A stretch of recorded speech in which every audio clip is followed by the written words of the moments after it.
I would like to present the view from the other side of the table. Because when industries, corporates, they come with their products, and excellent products, we in the schools end up mostly confused, if not say underappreciated, because they come with a very good product which they have made, but then we feel that they do not appreciate what schools really do. But then, we cannot keep sitting and let this AI bus go by doing nothing about it. So what I did, I started with a course for which I paid by Vishal Singhal, who is the CEO and the owner of a company called CellStrat. I paid 4,500 for 1 day's workshop.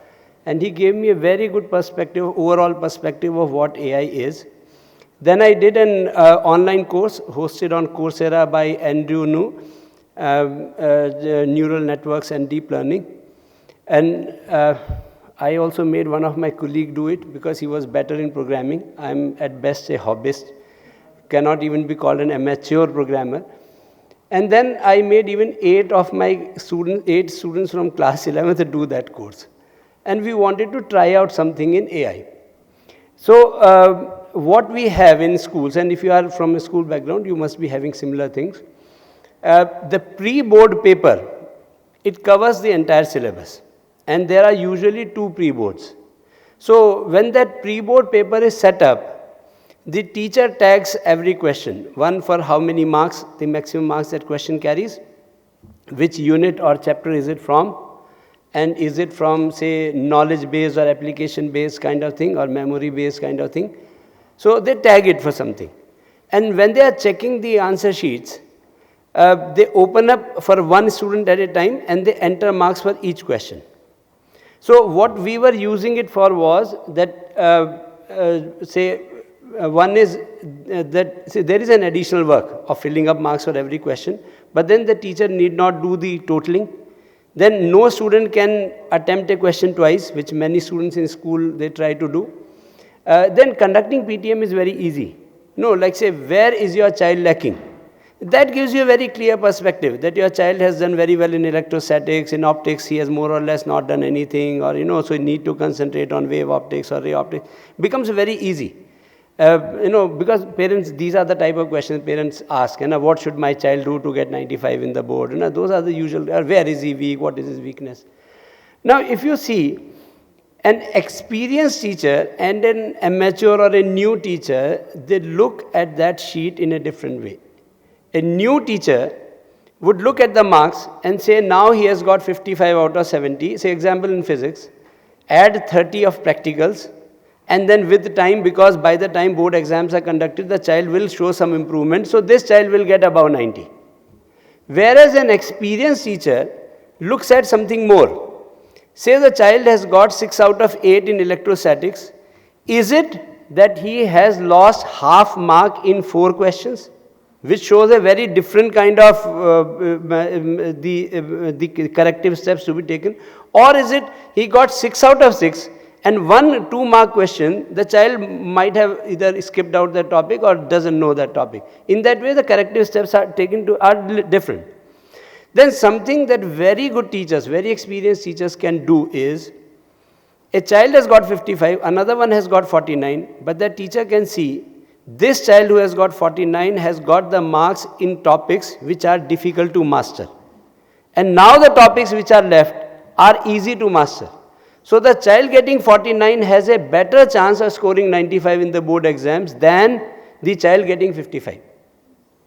Now, can these things be taught to AI? So we had this data, we call it unit-wise analysis. We had this data for 3 years, pre-board 1, pre-board 2, pre-board 1, pre-board 2. We used that data as the training data, and we tried to predict the marks of those students who were studying 12th that year. And we realized we are not good enough to do that. We are not that much good programmers who can do that. So we modified the approach a bit.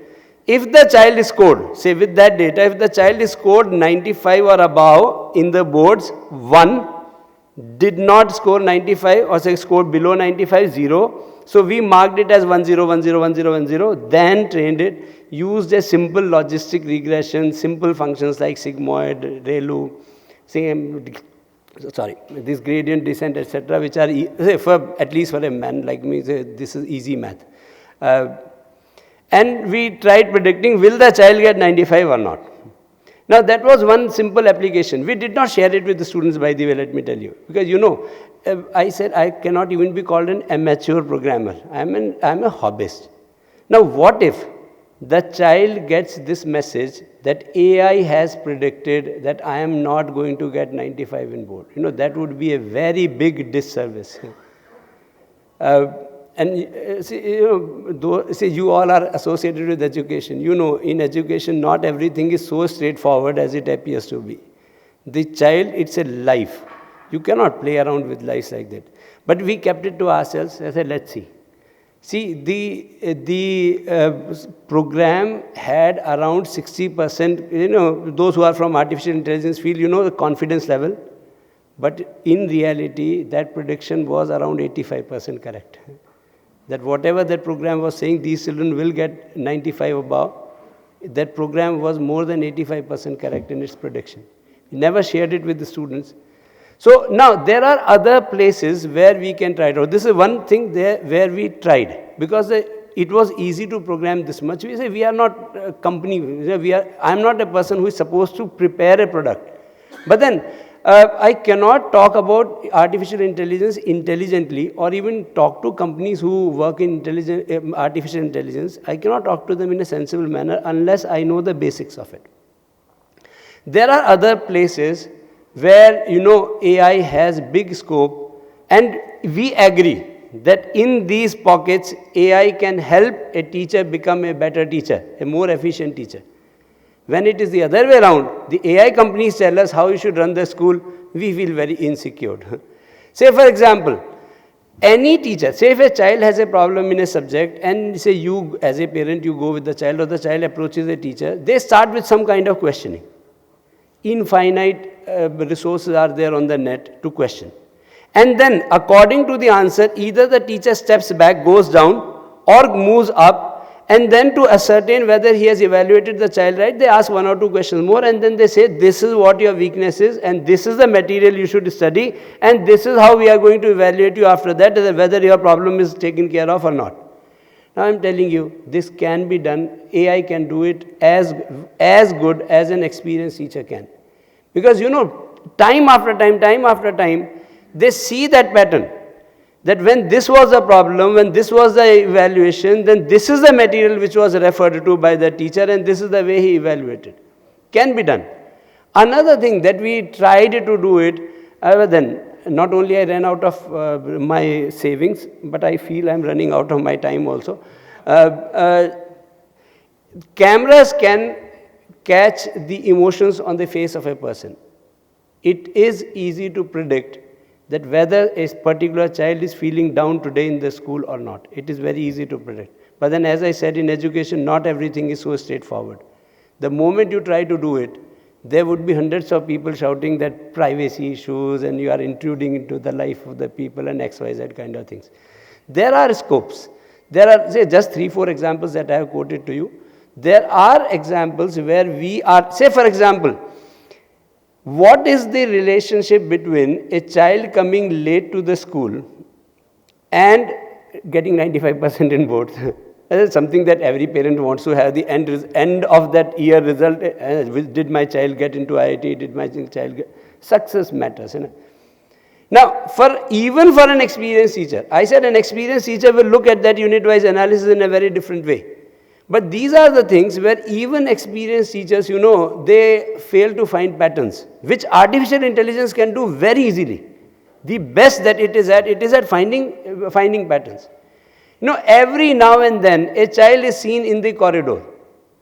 There is no direct formula that a child seen loitering around in the corridor will do bad in the exams. There is no direct formula. There are cases of both the kinds. A child roaming around in the corridor doing very bad. Child roaming around most of the time out of the class but then doing excellently well. You have examples of both. There are other things that are to be seen. Experienced teacher has that kind of knack. They see that this child is out because he need to be out, or there is something more interesting out of the class. A normal teacher will say, oh, you are again out of the class. But an experienced teacher can see the difference between two outings.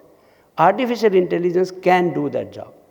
So those pockets where AI can be used, if someone comes, works with the school and shows the use of it, shows the good part of it, schools would be very much open to use it.